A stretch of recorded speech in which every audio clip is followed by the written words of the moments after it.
Fala investidora, como que você tá? Espero que estejam todos muito bem. No vídeo de hoje nós vamos falar um pouquinho sobre os resultados que o Banco do Brasil soltou na data de ontem, no dia 11, e vamos falar também um pouquinho das perspectivas que eu tenho para o banco e um pouquinho de como calcular o dividendo que é possível que nós consigamos receber neste ano de 2022. Tudo isso logo após a vinheta. Vamos lá!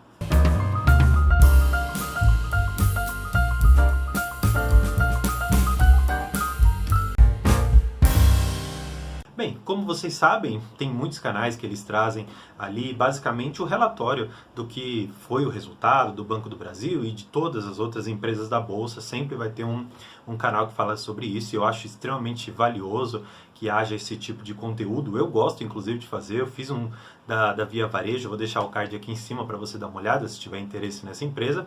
Mas hoje eu quero falar de alguma coisa um pouco diferente do resultado e tirar um pouco daquilo que foi mostrado e trazer um pouco do que é o pensamento que eu acredito que o investidor deve ter neste momento. Nós sabemos que o Banco do Brasil é o primeiro CNPJ que nós tivemos, é um dos bancos mais antigos que nós temos e temos grandes investidores ali dentro. Luiz Barsi é um dos maiores investidores pessoa física que está ali dentro. Então, assim, é um banco com um histórico extremamente robusto e uma empresa que é praticamente zero o risco de ela quebrar. Porque se o Banco do Brasil quebrar, vamos convir que todo o resto também do Brasil já deve estar ali ruindo e enfim.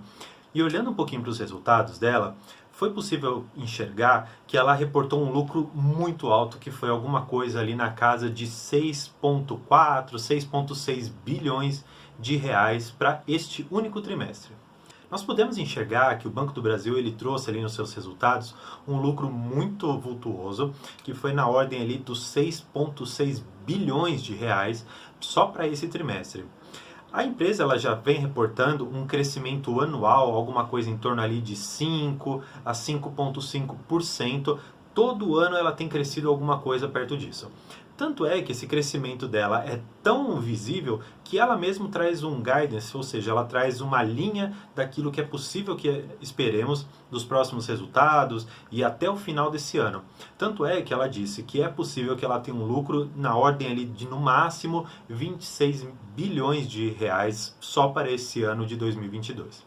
E você investidor, você investidora dessa ação, o que você deve olhar quando se depara com um guidance desse, quando você percebe que a empresa ela pode entregar um resultado tão interessante quanto esse?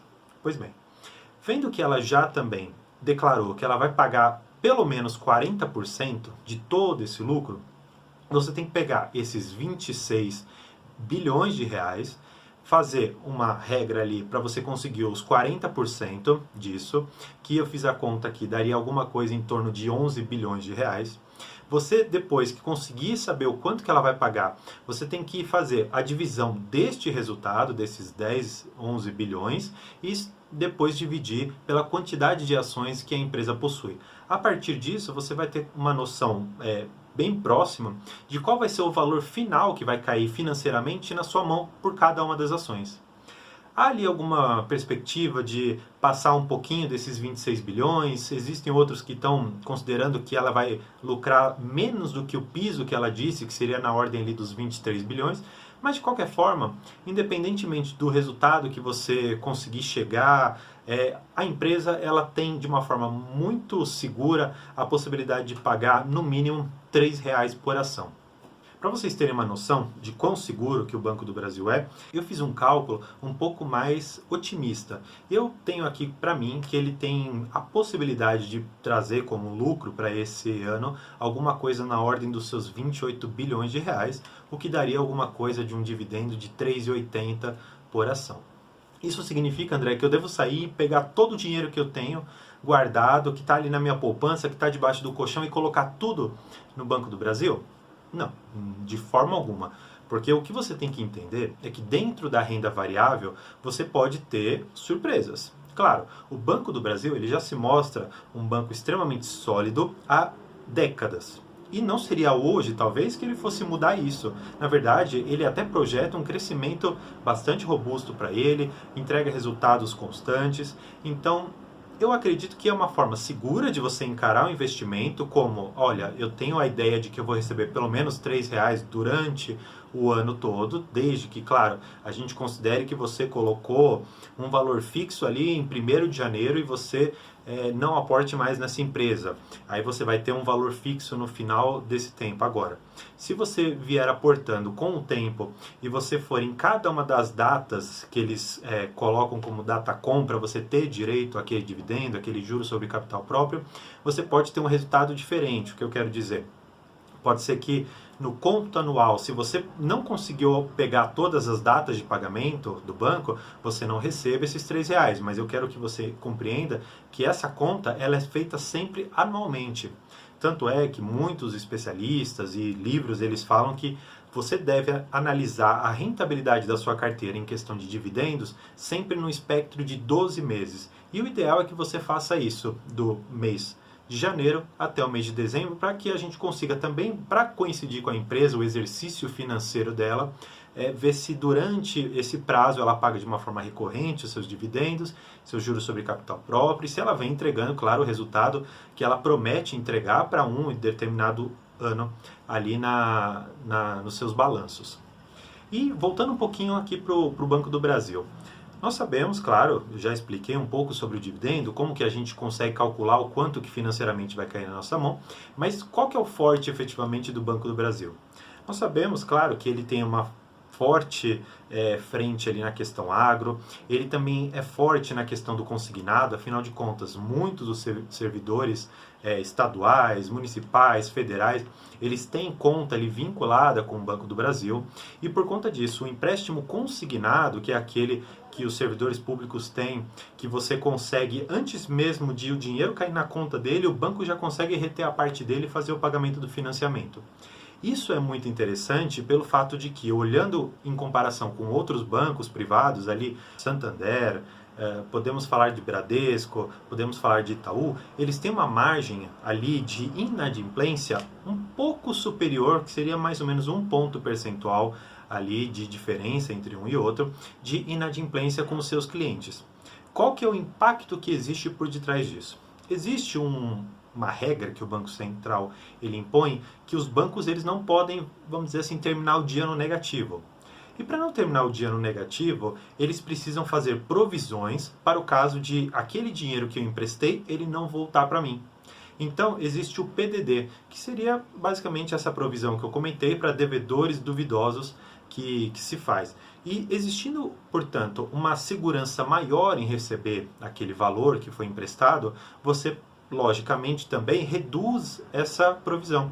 Reduzindo essa provisão, você pode entregar para os seus acionistas e para os seus diretores, enfim, para todo o corpo que existe ali dentro, um resultado ainda maior do que aquele que era projetado.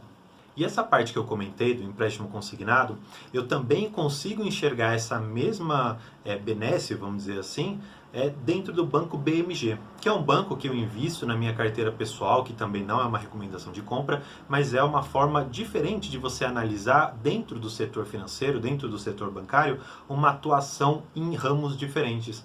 Porque por mais que na iniciativa privada, ali, quando você empresta dinheiro para um particular que não seja servidor público, que não tem aquela margem consignável, você consegue extrair de lá um juros maior. No entanto, você também tem de contrapartida, você tem de contraponto a possibilidade de uma inadimplência, ou seja, daquela pessoa não pagar, ao passo que o servidor público tem muito mais chances de ele pagar aquele financiamento por essa margem consignada do que aquela pessoa que está na iniciativa privada.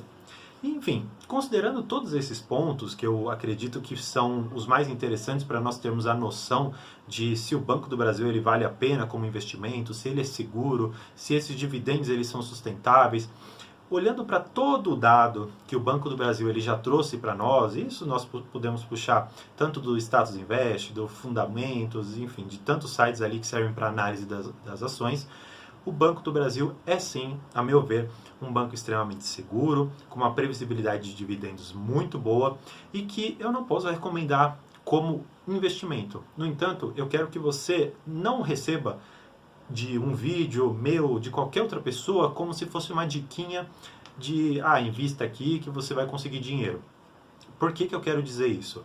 Porque independentemente de se tratar de um banco com uma previsibilidade boa de dividendos, nós também temos que ter em mente que ele não vai ser um banco que hoje você está investindo em um determinado valor e amanhã ele vai duplicar, triplicar de valor.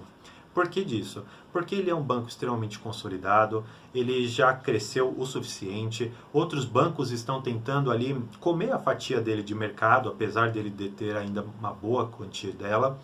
E se você entender que o importante é ter calma, investimentos constantes e regularidade na sua mentalidade de investidor, para que você não caia nas armadilhas que a própria Bolsa de Valores prega, de tem uma ação aqui que pode pagar muito, tem uma ação aqui que pode crescer muito, e você se mantiver firme ali numa determinada empresa, sabendo que ela traz resultados, sabendo que ali dentro existe uma determinada segurança, é o que vai te fazer ter sucesso na Bolsa de Valores. Então, entenda esse vídeo como uma apresentação dos resultados, da perspectiva, mas também o que existe por detrás que você investidor, você investidora deve considerar, pois eu, como investidor comum, eu tenho que levar em consideração, sabendo, por exemplo, de taxa de juros, o quanto que a empresa ela consegue se rentabilizar em cima disso.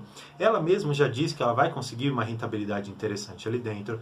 Então, analisando todo por detrás do que os números apresentam, é isso que eu quero passar para vocês.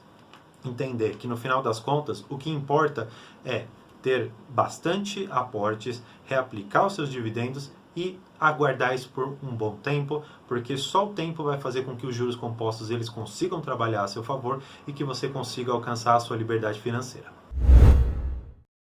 Enfim, e é isso. Espero que vocês tenham gostado um pouco dessa apresentação bem singela dos resultados que o Banco do Brasil trouxe, mas espero também que vocês tenham gostado da visão que eu passei para vocês a respeito dos investimentos e especificamente da ação do Banco do Brasil. Se você investe nessa ação, deixa um comentário aqui embaixo para eu saber. Me fala se você já tem 10, 100 mil ações do Banco do Brasil e a gente vai se falando. Se você gostou do vídeo, se inscreva, deixe um like e valeu, tchau!